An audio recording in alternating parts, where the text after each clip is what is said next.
Hey everybody, and welcome back. You might recognize me, I'm Owen, working here for sportzer media, and today we're going to be doing a new segment called Right On Fights. So I'm going to be breaking down some of the fights going on this weekend, and we're going to try to get you guys some good picks. So let's get right into it. We got a fire card, a lot of unfamiliars on this card. Not too many people, I feel like it's being swept under the rug a little bit. UFC on ESPN 43, Chito Vera versus Cory Sandhagen. Main event's great. I will say that unfortunately we did lose out on two fights this week. I'm drawing a blank on the names. A men's fight and a women's fight. You know, it's unfortunate. It happens. It leaves the card a bit underdeveloped, unfortunately. But there's still a lot of great fights on here. And I think it's something that definitely needs to be talked about because there's definitely some bangers hidden in this card. So we're going to start it off with the main event. Chito Vera versus Cory Sandhagen. I mean, if this doesn't get you going, I don't know what will. This is a perfect fight in the bantamweight division. It's one that makes a lot of sense. I mean, you got two absolutely crafty strikers who will do anything to get the win. Obviously, Cory Sandhagen has had an unlucky past couple fights. Marlon Vera has been looking nothing but great. Starting off with Cory Sandhagen, his last fight against Song Yadong, great fight, right? If you didn't watch it, Cory, it was about as close to domination as you can get. I mean, Song had his shots, but Cory did what he had to do, right? He landed a nasty elbow and opened up one of the worst cuts we've maybe ever seen in the UFC, and, well, that was all she wrote. So it's a bit upsetting for Cory. Obviously, the fight gets stopped a bit early. He doesn't get to finish it. Same with Song Yadong. Great fighter in his own respect. But Cory looks great, and that's his last showcase. Obviously, that was a comeback fight after two losses, dropping wins to, I would say, prime Petr Yan. Great fight in Abu Dhabi. Back and forth the whole fight. I do think Yan did enough to get the decision, but Cory was well in that fight, and at the time was striking right along with the best in the division. And then he also dropped a split decision loss to TJ Dillashaw. My personal opinion, Cory definitely won that, right? He was the one causing the damage. He ripped up TJ's knee. He landed some nasty shots on the ground and on the feet. Great showcase, though, nonetheless, and I think he's got a lot to prove in this fight. Obviously, Song Yadong isn't somebody that you get a title shot off of, so he's got to prove that getting past this test of Chito Vera, somebody with a lot of hype on them, that he is what's next for this division. I think he's got a lot of potential, even though he is getting older. I don't know. I think he's got a lot to prove coming into this fight. 30 years young, still in his prime. I think he's great. Honestly, I'm a big Sandman fan. I've been watching his last couple fights. The flying knee over Frankie Edgar is one of the cleanest and greatest knockouts of all time. And if you're not mentioning it with that, then you got to be smoking something. Moving on to Chito Vera, great fighter in his own respect, coming off a very solid win streak, taking wins over Rob Font by decision. I mean, Rob Font's a tank, right? I'm always going to fade the guy because I'm not really a fan. I think he's a little overhyped in the division, but the guy can take punishment all fight. And then obviously his last fight, a KO head kick over Dominic Cruz. I mean, that was a great showing. I was rooting for Cruz in that fight, so it kind of sucked to see. I remember I watched it at my cabin, but it was a good fight, right? I mean, Dom was in that fight, but he's always in the fight. And Chito, I mean, his strategy, he'll give you rounds. He'll drop rounds to you. He'll basically hand them to you, right? And then it's sort of like a Petr Yan, where he picks them up later in the fight. He picks up those rounds. He starts to cause his damage. And that's when he starts to control the fight. He does have KO power. We saw his front kick over Frankie Edgar. A very over-the-hill Frankie Edgar, but nonetheless, I don't know that many bantamweights could take that head kick on that night. He's got a very impressive win streak. I believe his last loss was to Jose Aldo, and who's going to beat second prime bantamweight Jose Aldo? I mean, he was great. Also dropping a decision to Song Yadong, previously mentioned. Both fighters kind of coming into their prime at that point. I don't think it drops the stock a lot. It just shows that both are now being at the top of the division, how much longevity they have. I think this is a very well-deserved fight. I mean, Dominic Cruz is a big name in the division, and so coming off a win on him, it says a lot. And he's got 7 losses in his career, all by decision. yeah, breaking down this fight. For me, I'm taking Cory Sandhagen. I know it's a bit of a biased pick, but I think he does have the game plan and the skills to back it up. You look at Cory versus Petr Yan. He didn't slow down for a minute of that fight. I mean, he lost the fight, but he was in there to the last minute. And then you look at somebody like Marlon Vera, who's going to give away rounds, basically openly. Everybody at this point knows that. I don't think that Cory Sandhagen will slow down. I don't, especially to round 3. I mean, I think he can take the first 3 rounds and do what it needs to make a decision, to get a decision. And in my humble opinion, Cory's not getting finished. I mean, Chito can take shots, but so can Cory. You look at him against prime Petr Yan, he was taking shots. A resurging TJ Dillashaw. I mean, who's going to tell you that TJ doesn't have power in his hands? Cory didn't even get dropped. He'd take it like it's nothing, right? I don't think Marlon Vera has that next level power to dismantle somebody like Cory Sandhagen. I mean, he would take flush shots from Petr Yan, remember that spinning back fist, and just shake it off like it's nothing. So I think I'm definitely pretty confident that this fight goes to the decision. It's all in Chito's game plan of how he's going to take those rounds. I do think it's smarter, though, to take the betting favorite, Cory Sandhagen, or if you want to play it safe, I like the over 4.5, maybe a late finish from Chito, but I'm personally taking the decision. Much better odds for me. It's a close fight on the bookies for sure. Marlon Vera right now at a plus 137 and Cory to minus 163. I do think there's a lot of value in taking Cory by decision. I don't know if he has enough power to finish Chito, because obviously Chito was taking rough shots against Rob, but like Rob Font. But it's a close one, and it's hard to pick. I can't blame you if you're picking Chito. The Chito by KO is a bit of a, it's not too bad. But I think his power is being overhyped a little bit unless he finds something like a clean head kick or a clean right hook. I don't know that he has the power in him to submit Cory Sandhagen, if I'm being honest, or to finish him. Him by decision as well is a good pick, but I am ultimately going with Cory. I do also like the over 4.5 or to go the distance. I think I'm going to be taking Cory and to go the distance. Honestly, I might overlap and go Cory by decision and to go the distance. I really think this fight goes all 5 rounds. I mean, both guys can shoot and get shot. They can take a lot of damage. They can give a lot of damage. But both have been tested on their chins and both passed it with flying colors, right? I mean, Cory's not coming in like a submission. Chito's not a submission threat like Aljamain Sterling, so I don't think there's going to be much groundwork other than some ground and pound. It's a great fight. It's a great fight. Moving on to the co-main event, Holly Holm versus Yana Santos. It would surprise me a little bit that Holly Holm's still in co-main events. I mean, I know she was a former champ, but I believe she's 41 now. I don't know what she's coming out here to prove. I think she said in an interview that she wants to go on a final title run. I don't know how that's going to go. Probably not well. Last fight, split decision loss against Caitlin Vera.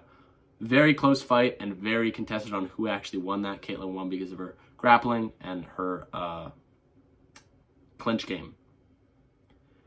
I like Holly Holm in this fight, but not at the price they're giving it. I mean, I think they're kind of setting her up to win because obviously she said she signed a new contract with a lot of fights.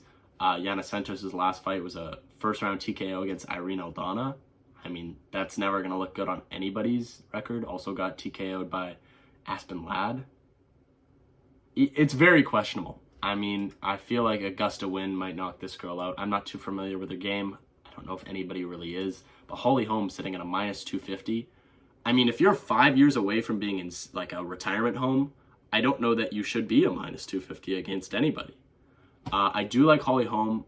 If you're going to take the prop, I'd take her by decision. I don't know that she has that finishing power in her. Caitlin Vera obviously has a chin, but Holly didn't really throw any fight-ending strikes. I feel like Yana Santos coming into this fight with something to prove against a former champ. Obviously, is going to be conditioning herself pretty well and ready to take those hard strikes. I don't know that Holly can knock her out. I doubt she submits her, and I really don't think Yana wins this, to be honest. Holly Holm by decision is my pick for that one.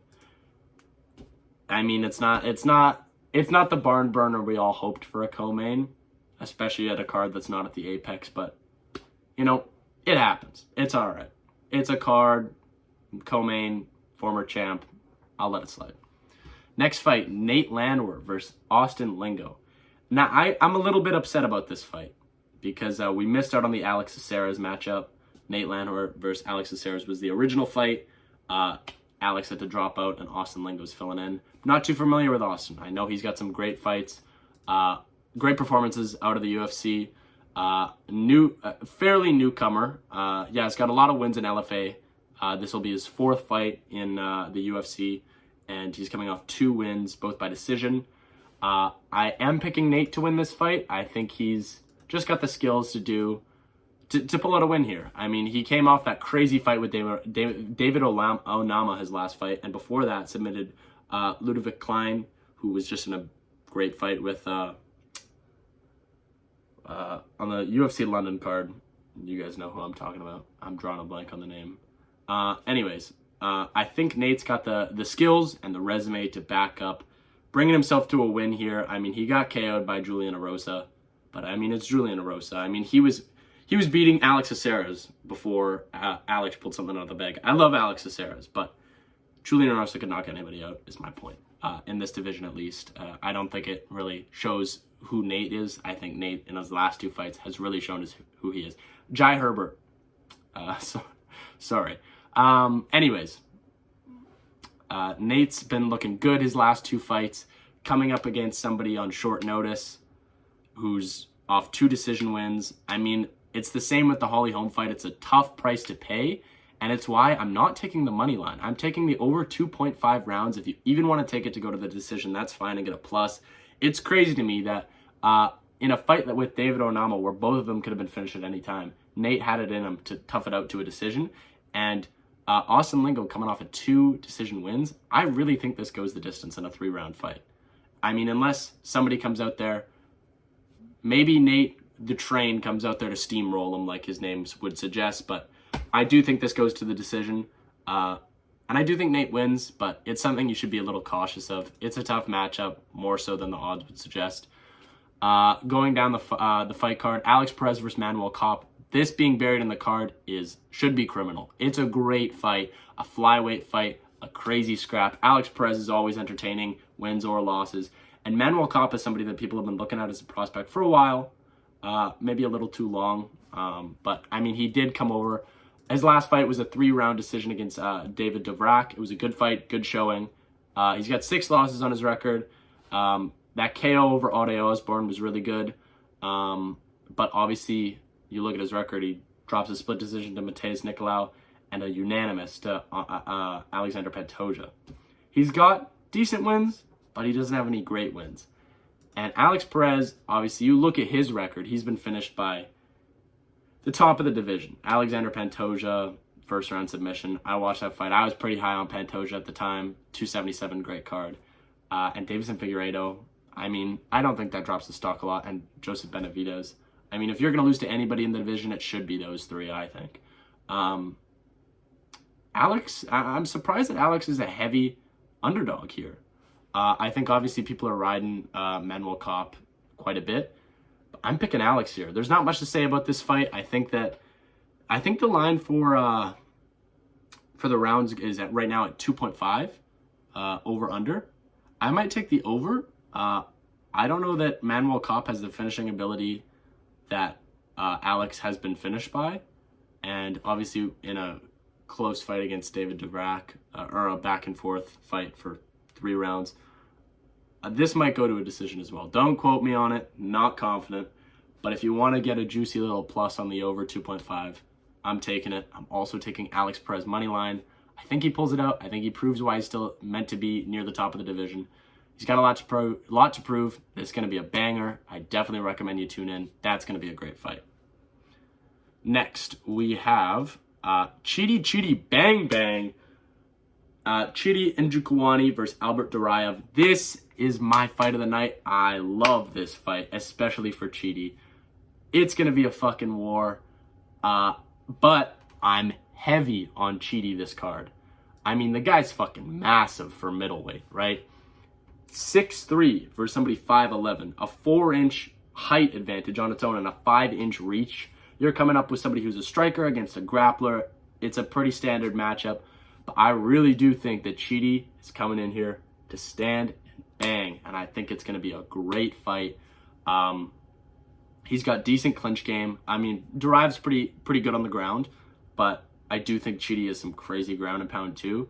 A lot of first round KOs on his record. He's got power like nobody else, honestly. I'm a big fan of Chito. I'm heavy on Chito this card. Chito by KO right now, I think you can still grab a plus 100. That's daylight robbery, if you ask me. That's a crazy price. Derive's got a chance in this fight, don't get me wrong, but I'm heavy on Chito here. Take the money line, take the KO, doesn't matter. I'm pretty heavy on this fight. Over 1.5 rounds might also be a good idea as well. It's a pretty good price, and I think Derive is gonna try to get in the clinch of Chito, and if that happens for a round and a half, then you're in the money. I do think Chito finds his chin. I do think he knocks him out. Obviously, his last fight was a doctor stoppage against Joaquin Buckley. Good fight, good showing for Derive. Kinda questionable, but I'm pretty high on Chito here. If Chito loses, we'll come back. You guys can drop a comment about it. Maybe I'm wrong. If I'm not, I'm coming back, commenting myself. This is all Chito, telling you now. Other than that, I mean, there's some little firefights hidden in the card. CJ Vergara versus Daniel Da Silva. I mean, that's a great fight. Under 1.5 rounds, I think, is a given. Both of these guys are massive finishers. Daniel Da Silva has no wins over the first round, I'm pretty sure. And I believe all of his losses are in the first round, too. Yeah, 1-1-1. Oh, yeah, so he's been KO'd in the second round before. I mean, there's a reason CJ Vergara is a heavy betting favorite. I mean, he's proven that he's meant to be in the UFC. He's proven he has KO power. Going up against somebody who will leave his chin up is welcome to punches. I think CJ gets it done by KO. Under 1.5 is what I took as well. Vinicius Salvador versus Victor Altamirano is a good fight. First fight of the card. It wasn't originally, but the other two fights were dropped. First fight of the card. Banger fight. Great way to start it off. I think another KO incoming. I'm taking Vinicius Salvador with the R9 Ronaldo haircut at the weigh-ins. It was pretty funny. Showing he's pretty excited to make weight. I think he's got a lot to prove. I believe this fight's a pick'em. Taking Vinny by KO. I think he's got heavy fucking hands. In flyweight, he's got power for sure. It's a close fight. Don't get me wrong. It's a bit of a risky one. I'm going Vinicius Salvador. Other than that, throughout the card, decent fights all around. Andrea Lee versus Macy Barber is a decent one. I'm saying stay away from the lines there because Andrea Lee's got reach for days, but is the older fighter. Take the over 2.5 if you want free money. I mean, neither of these girls are finishers. It's almost definitely going to the decision. That's why it's such a heavy favorite. Trevin Giles hidden in the card, also a great fighter to look out for. Believe it's a pick'em. I'm picking him, but that fight's risky for him, for everyone.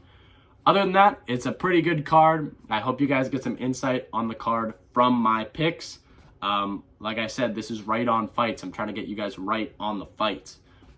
Whether you're betting money, whether you're discussion with your friends, I want to make sure that you guys have some good picks coming up for this card, because it's a card that some people might be skipping other than the main event, but I think it deserves to be here. It's a good card. It was unfortunate that two fights fell out, but even without them, you still got some bangers hidden in here. You got some ranked fighters. You got people trying to build a name. Tune in, maybe put a couple bucks up, make a couple bucks, make it a good night. To recap, I like Cory Sandhagen here, the money line or decision. I like Chito here by KO. Alex Perez is a great underdog to look out for. That fight in general you need to watch. Great fight in the flyweight division.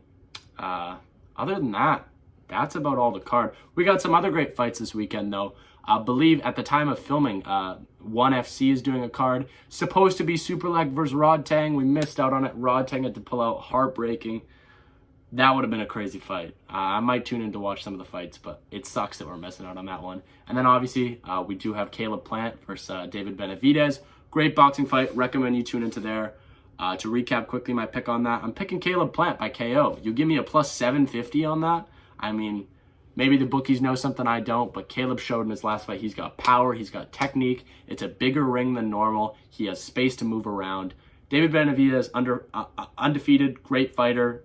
Wouldn't be surprised if he wins. I also like the over 9.5 rounds, which kind of contradicts itself. But I do think if there's a stoppage, it's going to be late. I don't think either person... I think both of them have a chin to survive that long.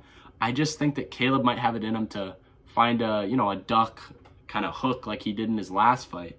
Maybe he sleeps Benavidez. He's been saying like he hates this guy. He's got power. He's mad coming into this fight, and that he knows he's gonna find his chin is basically what he's saying. And I kind of believe him. We saw him against Canelo, who's one of the most dangerous finishers in the division, and he damn near got to a decision. And he was doing well that fight. He was losing. He was doing well. Against Canelo, anybody would lose. Floyd Mayweather is saying Canelo's scared of David Benavidez. Maybe if David Benavidez wins this fight, that makes sense. I don't think Canelo's scared of him because I don't think David Benavidez is better than him. He got a belt on the line. It's a great fight. We got some great fights this weekend. Make sure to tune in. Make sure to make some money. This has been Right On Fights, and I hope I help you guys win this weekend, and I hope you guys enjoy the fights. Signing up for now. We'll be back soon. Enjoy.